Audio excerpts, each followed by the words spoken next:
ठंडा ठंडा पागरे गर्मा गरम जदि टिके सूप मिल जाए ना बहुत ही बढ़िया लगी थाए। तो सेमती आज आम बनवाई जाऊे बहुत ही हेल्दी आउ टेस्टी मांडिया रे तैयारी सूप। आपण माने थरे याकू एहीपरि भावरे सूप बनैकी खातु देखिए थरे बनैला परे आपण माने चाहिए जे डेली डेली याकू बनैकिनी खाइबा पाई। तो चलतु देखी नवा तापाई आमको कौन कौन दरकार। तो ये नहीं जाइए मु किछि मांडियार चूना जोटा कि इजिली आपण मानकु मार्केट रे मिल जिवो। जदि नथिबो ताले आपण माने गोटा मांडिया को मध्य मिक्सचर जार रे ग्राइंडिंग करिकि ताको छाणिकी मध्य आपण माने नै परिबे। तो एठी देखि पड़थुए तो गोटे मु नहीं जाइए जमती कि आमे गोटे जो चामच रे आमे खाई थाऊ नॉर्मली सेही चामच रे मु नहीं जाइए एठी गोटे अलग जगार 2 चामच करिकी मांडियार चूना से सेम चामच रे मापिकी मुझे नहीं जाइए 2 चामच दही।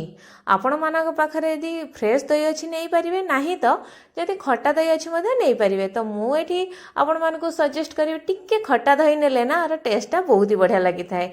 तो एठी आमे कौन करबा ना सब को टिके मिक्स कर नबा। तो मिक्स कला परे कौन हबो ना एथिरे आमे अल्प पानी दे दबा। पानी देके ताको टिके भल भाबरे गोळै नबा जेमति कि मांडिया रे किछि बिंडा रहिबोनी। तो याकू एबे भल भाबरे जेतु मु फेंटी नेइछि तो एटा बढ़िया से गोळै हे गलानी। तो एठी आमे पूरा भरपूर करिकिनी पानी दे दबा काहेकि ना मांडियाटा एतरे सिझी जीवो ना सेटा माने पानी सब तक सोक कर नबो। तो एठी मु पूरा फुल करिकी पानी एठी दे देइछि जो माने गिनारे मु नेइछि मांडिया। तो ये आमर यहाँ भल भाव में गोड़े हो जाइए। तो ये मांडिया रे बस माने आम जो सूपटा बनइबा तापाई मु किछि वेजिटेबल्स नहीं जमती कि गाजर बीन आउ बंधाकोबी ए सब को धोईकि पूरा छोट छोट करके काटी नहीं। आपण आपणकर मनपसंद वेजिटेबल्स एठी नहीं पारिबे जमती कि फूलकोबी ऐड करि परिबे कैप्सिकम स्वीट कॉर्न आपण पाखरे जहाँ भी किछि अवेलेबल अछि आपण माने नहीं पारिबे। तो एठी मु कड़ाई गरम कर नहीं तापर से दे देइछि 2 चामच करके रिफाइन तेल माने जेमती कि परिवा भाजी हबो सेतिकी ही आपण माने तेल को एठी ऐड करिवे। तो एठी तेल टिके गरम होला परे फाळे पियाज को एठी मु छोट छोट करके पूरा काटी नेइतिली। तो ताकू एथरे दे देकी किछि नाही बेसी समय नाही हमको जस्ट टिके हल्का भाजी होला परे हमें सेथरे दे दबा रसुण आउ कंचा लंका को जो काटी रखितिली दे दबा। एठी रसुण मो पाखा पाखी 8 ରୁ 9 कोला भलिया रसुण एठी नै जाईची। ए सब को किछि सेकंड भाजी नेला परे सेथरे भृषंग पत्र मध्ये मु काटी की छोट छोट करी पके नैची जा फळे तार वासनाटा बहुत ही बढ़िया आसीबो। ए सब भाजी हे गला परे आमे सेथरे जो परिबा गुडाका रखितिले ना याकू मध्ये पकेई नबा आउ याकू बेसी समय नै 1 मिनिट पर्यंत भाजीबा। हमको परिबाटा ना टिके माने कंचा कंचा रही थिबो सेही स्टेज पर्यंत हमको भाजीबार अछि कहीं ना एटा सूप रे मध्ये अल्प टिके सिझिबो ता सहित सूप रे टिके क्रंचीनेस आसले भी बढ़िया लगी थाए। तो एठी आमे दे दबा परिबा को देखिकी स्वाद अनुसार लूण आ आकु किछि सेकंड पई आमे आउ टिके भाजी नबा। तो एठी देखंतु एटा हमर बढ़िया से भाजी हे जाईछि।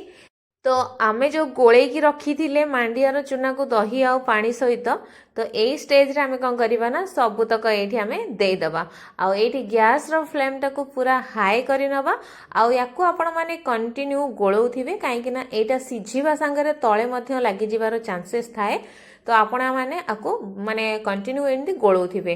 तो जे आमे कोन करथिले ना परिबा को देखिकी सेते बळे लूण ऐड करथिले एबे हमर जो मांडिया चूना और जो पानी की देखिथिले ना ए सब को देखिकी एथरे आथरे स्वाद अनुसार आमे कोन करबा ना लूण दे दबा।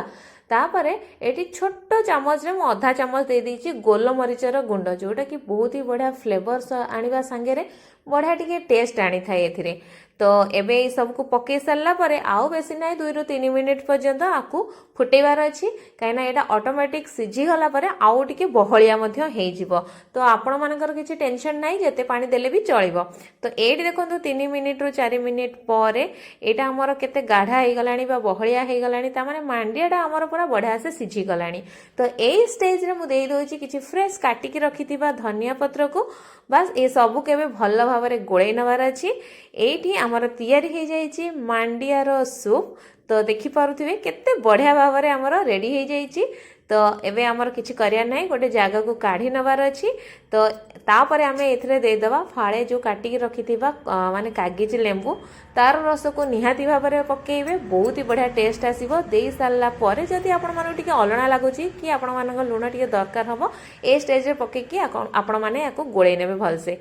तो बस एमती गर्मा गरम मांडियार सूप रो मजा नियंतु एमती ठंडा पागरे आउ खाए कि किपरि लागला हम कमेंट बॉक्स रे कमेंट करी निश्चय जणांतु।